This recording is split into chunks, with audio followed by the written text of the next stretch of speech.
Mulai. Sudah. Selamat pagi, Bu. Perkenalkan, saya Bian Hamidah. Saya bertugas di pagi hari ini dengan Ibu siapa? Yanti. Baik, Ibu Anti. Ibu, jadi maksud dan tujuan saya di sini nanti saya akan melakukan konseling persiapan kehamilan tentang psikologis secara umum ya, Bu ya.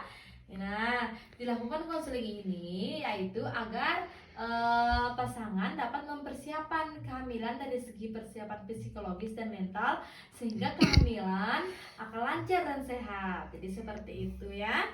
Nah, untuk memulai persiapan kehamilan dari segi psikologisnya, jadi setiap pasangan suami istri itu harus merencanakan kehamilan dengan memikirkan tujuan dan memikirkan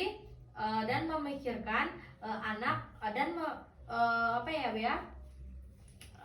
memikirkan anak atau tidak, dan bagaimana mencapai tujuan tersebut. Misalnya kayak apakah misalnya ibu ingin memiliki anak, jadi pandangan ibu, harapan ibu, keinginan ibu ke depannya sudah ada bayangan seperti itu ya.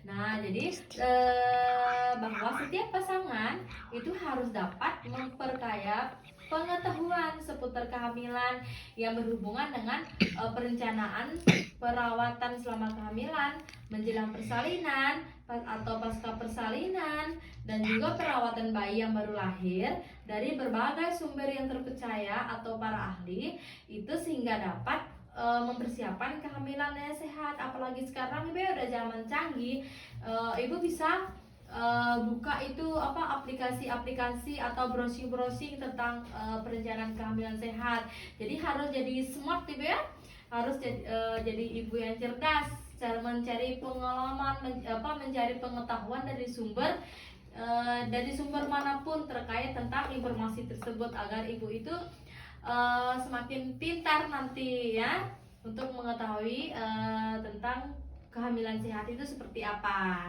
Nah, kemudian ibu, jadi hal-hal yang dapat menimbulkan ketegangan dan dengan menghindari hal-hal yang memberikan pengaruh buruk dalam keseimbangan hormonal. Kemudian ada kondisi kejiwaan, itu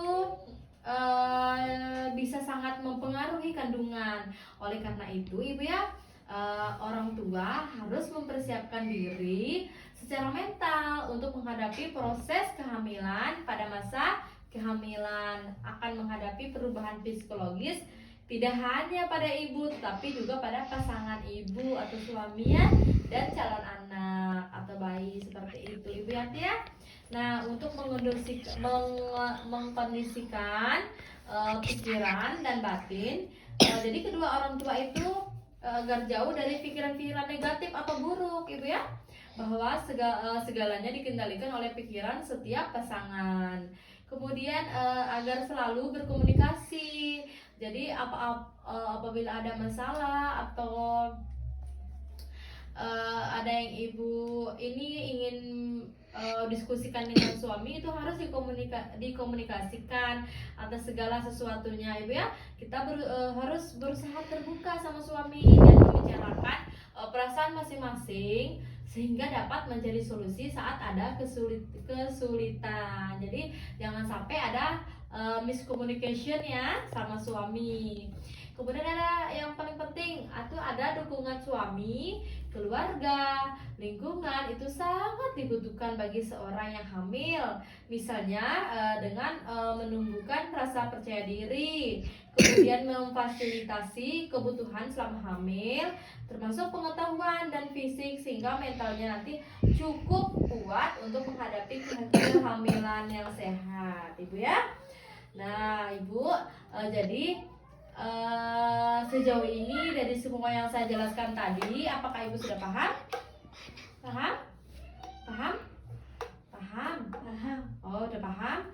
Baik. Jadi nanti apabila ada yang belum dimengerti, ibu bisa menghubungi saya ibu ya, atau tenaga kesehatan lainnya, atau bisa nanti ibu kunjung atau datang kembali ke sini ya. Terima kasih Bu Yanti.